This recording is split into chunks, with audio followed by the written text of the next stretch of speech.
This international society would also come to the New World. And while Bacon's Rosicrucians would maintain a position of careful anonymity, the Order of Masonry would stretch its hands in America to the very heights of power. Nowhere is the Masonic presence more clearly seen than in the design of America's capital city, Washington, D.C.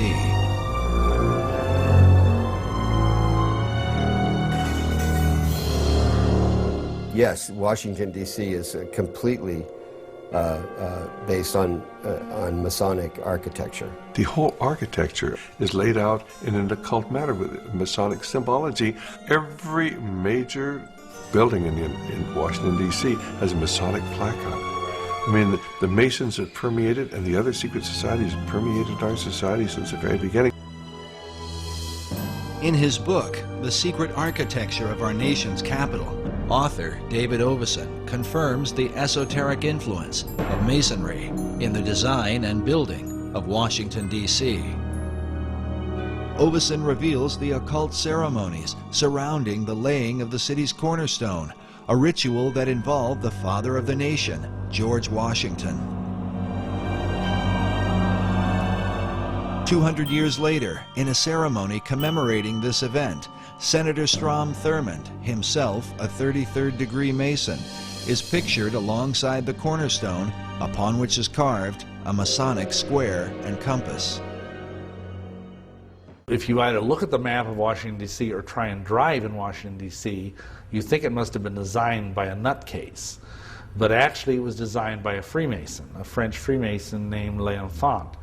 I think Pierre Charles L'Enfant was his name, and it's full of esoteric symbolism. Oveson writes that, like the pyramids of Egypt, the entire city was built in alignment with the stars, and suggests that the hidden purpose for the Masonic rituals is that America might be empowered by the gods of the ancient world. Can this be the reason for the pagan god and goddess images that have come to represent America? Tradition often claims that America was founded as a Christian nation only. America was founded as a Christian nation, but it was also founded as an occult nation. And there have always been two parallel forces here in America. One the Christian, one the occult, dating back into the 1600s. And until you understand that, you can't understand anything going on in the world today. A chief issue of debate are the very symbols that define the United States. Where did they come from, and what or who exactly do they represent? For many, the answers lie in the secret societies. I mean, you can see their influence on the back of the Great Seal of the United States, where in 1782 they put on a pyramid capped by an all-seeing eye with a slogan beneath, Novus Ordo Seclorum, the new secular order of the world. That was in 1782. It was put on the back of the Great Seal of the United States, hidden there until about 1935, when it was taken off the back of the Great Seal of the United States and put on the back of the American dollar bill, where it is today, symbolizing the influence of the secret societies on America.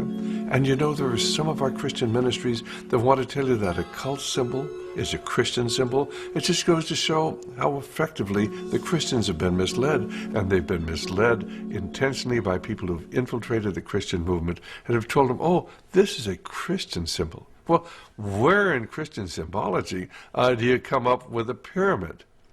Where in Christian symbology do you come up with a glorified eye light? This is all the symbology that everybody who's involved with the occult understands. The glorified or all-seeing eye is known as the Eye of Horus, one of the most important gods of the Egyptian mysteries. Other pagan icons include the Washington Monument, an obelisk normally dedicated to the Egyptian sun god. Meanwhile, the idea for the Statue of Liberty was taken from the Colossus of Rhodes, one of the 7 wonders of the ancient world, and combined with the imagery of the goddess of ancient Babylon, Queen Semiramis. But what do these esoteric elements tell us about the founding fathers of America? Who were they, and what was the light by which they saw the world and themselves in it? The majority of the people who were in founding fathers were either deists, or else they were free thinkers, or they were Rosicrucians, or they were Masons, or they were all. The chief source of contention is the involvement of the founding fathers with secret societies, namely Freemasonry. Certainly at the time when the Declaration of Independence was signed, many of these people were involved in Masonry, no question at all about it. But it wasn't because they were dedicated to the esoteric principles of Masonry. Many of these people were strong Christians. In America, initially, the men that were elected, I believe 90% of them were all God-fearing men. People, on the esoteric side want to say, oh, this was a Masonic country. And there's an element of truth in that, because certainly there were many Masons, once America was established, who were working in key positions. I believe the truth is somewhere in between, as it usually is, the two extremes. It's a timeless struggle. Both sides of this power struggle are in full play. The sides of the secret societies, trying to push forth the new Atlantis. And so it doesn't surprise me that most of these men in the Continental Congress or the signings of the Declaration of Independence were Masons or whatever. That doesn't surprise me, it doesn't even bother me, because I know that underneath them is a vast horde of people that were biblical Christians. Consider the conflict between President John F. Kennedy and the CIA during the Bay of Pigs invasion.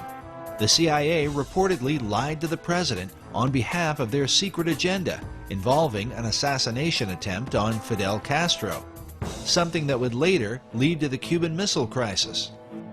JFK was so surprised at their power, believing it to be a threat to the American people, he vowed to shatter the CIA into 1,000 pieces. Or what about the Iran-Contra affair, where President Ronald Reagan stated emphatically that the U.S. was not providing arms to Iran in exchange for hostages being held by pro-Iranian terror groups? In spite of the wildly speculated and false stories about arms for hostages and alleged ransom payments, we did not, repeat, did not trade weapons or anything else for hostages. But Reagan soon returned with an apology once he learned that, yes, the U.S. was illegally selling arms to Iran, an enemy country. The profits from the sales were then being used to finance a secret CIA operation involving the Contras in Nicaragua.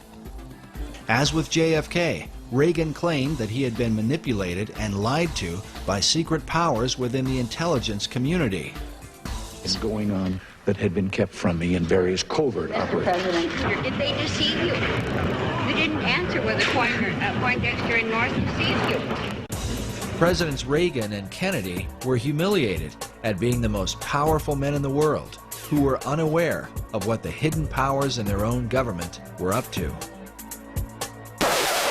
Well, at least in the case of Kennedy. It was later revealed that President Reagan knew more about the covert actions of the intelligence community than he had let on. After all, his vice president, George Bush Sr., was the former head of the CIA and a member of an elite secret society known as the Skull and Bones. Some find it interesting that while in office, President Reagan was made an honorary 33rd degree Mason. Since then, America's presidents have all been members of secret orders, including Skull and Bonesman George W. Bush, whose war on terror is said by some to have sparked the beginnings of World War III. Bush claimed it was the CIA who provided the information about weapons of mass destruction that ultimately led to the war in Iraq. As of the making of this documentary, that information has turned out to be false. An intelligence error? Maybe. Or perhaps the same powers that were working in the days of Benjamin Franklin have never really ceased to function. Is it just a coincidence that the war on terror has provided the opportunity to spread democracy to all the world.